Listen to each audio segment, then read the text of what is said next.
Salam jumpa.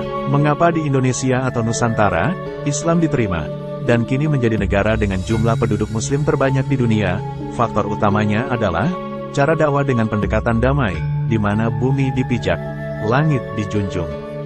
Budaya lokal tidak ditentang dan direndahkan, tapi tetap digunakan sebagai media penyampaian nilai-nilai ajaran Islam itu sendiri. Termasuk apa yang dilakukan oleh para wali yang menyebarkan Islam di Pulau Jawa. Namun, fakta sejarah tersebut tidak sepenuhnya disepakati bagi penganut sinisme terhadap Islam dan sinisme terhadap budaya Nusantara. Sinisme terhadap Islam selalu menganggap Islam adalah pedang atau perang. Sinisme terhadap budaya Nusantara menganggap budaya Nusantara adalah bitah. Identitas Islam haruslah berwajah sesuai tempat turunnya agama Islam, yakni budaya Arab. Salah satu sinisme terhadap Islam juga terekam pada narasi sejarah yang menggiring pandangan bahwa Islam datang dengan memerangi kerajaan Majapahit. Aktornya adalah Raden Patah, dianggap sebagai anak durhaka terhadap ayahnya Brawijaya V. Benarkah demikian? Raden Patah adalah putra dari Bray Kertabumi. Bray Kertabumi merupakan salah satu putra Raja Majapahit, yaitu Raja Sawardana atau Brawijaya II. Raja Sawardana memerintah Majapahit dari tahun 1451 sampai tahun 1453. Istri Bray Kertabumi yang melahirkan Raden Patah adalah Si Buncai, putri dari Tan Gohuat atau Syekh Bentong, ulama dan saudagar dari Campa. Diperkirakan Raden Patah lahir pada tahun 1455, artinya, Bray Kertabumi saat menikah dengan Si Buncai belumlah menjadi Raja Majapahit. Ketika Raja Sawardana mangkat tahun 1453, terjadilah perebutan tahta antara Samarawijaya, putra sulung Raja Sawardana atau kakak Bray Kertabumi dengan Giri Sawardana, paman dari Bray Kertabumi maupun Samarawijaya. Ketidakmenentuan kondisi Majapahit tersebut, mungkin menjadi salah satu faktor perginya Si Buncai ke Palembang dari Majapahit dalam keadaan mengandung. Raden Patah kemudian lahir di Palembang. Sedangkan perebutan takhta Majapahit dimenangkan Giri Sawardana dan memerintah dari tahun 1456 sampai dengan 1466. Setelah Giri Sawardana wafat, digantikan oleh adiknya Suraprabawa. Namun Suraprabawa memerintah hanya 2 tahun. Pada tahun 1468, Bray Kertabumi mengkudeta Suraprabawa. Bray Kertabumi ayah Raden Patah ini kemudian menjadi Raja Majapahit.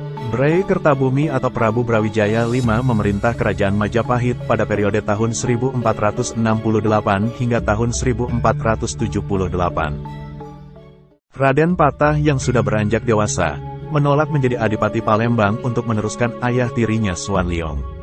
Raden Patah memilih pergi ke Jawa bersama adik tirinya Raden Kusen.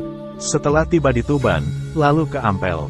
Pada tahun 1475, Raden Patah mendirikan pedukuhan di Bintoro, Demak. Sedangkan adiknya, Raden Kusen, pergi ke kota Raja Majapahit, mengabdi pada Brawijaya menjadi pejabat pengumpul pajak. Atas peran Raden Kusen yang telah diangkat kerajaan Majapahit sebagai Adipati Terung, Prabu Brawijaya V kemudian mengakui putra dan mengangkat Raden Patah menjadi Bupati Demak pada tahun 1477. Namun, pada tahun 1478, Prabu Brawijaya V ditaklukkan oleh menantunya yang memberontak, yaitu Girindrawardana. Nah, dari peristiwa ini kita bisa ketahui bahwa Raden Patah tidak memerangi dan mendurhakai ayahnya. Brawijaya V atau Bray Kertabumi ayah dari Raden Patah diturunkan tahta oleh menantunya Girindrawardana. Girindrawardana memerintah Majapahit dari tahun 1478 sampai tahun 1498. Dan mengeliminasi pendapat sengkalan, jika Majapahit sirna ing bumi pada tahun 1400 Saka atau tahun 1478. Kejatuhan ayahnya sebagai Raja Majapahit membuat kecewa Raden Patah. Dengan didukung para wali, Raden Patah memproklamirkan Demak sebagai kerajaan sendiri pada tahun 1478. Raden Patah menjadi Sultan Demak hingga tahun 1518. Demak menjadi kekuatan kerajaan baru yang bercorak Islam, sedangkan Majapahit terus mengalami kemunduran. Pada tahun 1517, terjadi perang antara Demak dan Majapahit, dikarenakan Majapahit berupaya bersekutu dengan Portugis. Penguasa Majapahit kala itu sudah diganti oleh Patih Udara.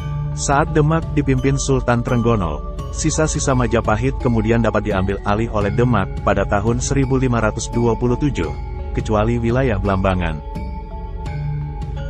Pendapat Raden Patah yang memerangi ayahnya Brawijaya serta runtuhnya Majapahit tidak bisa dipertahankan.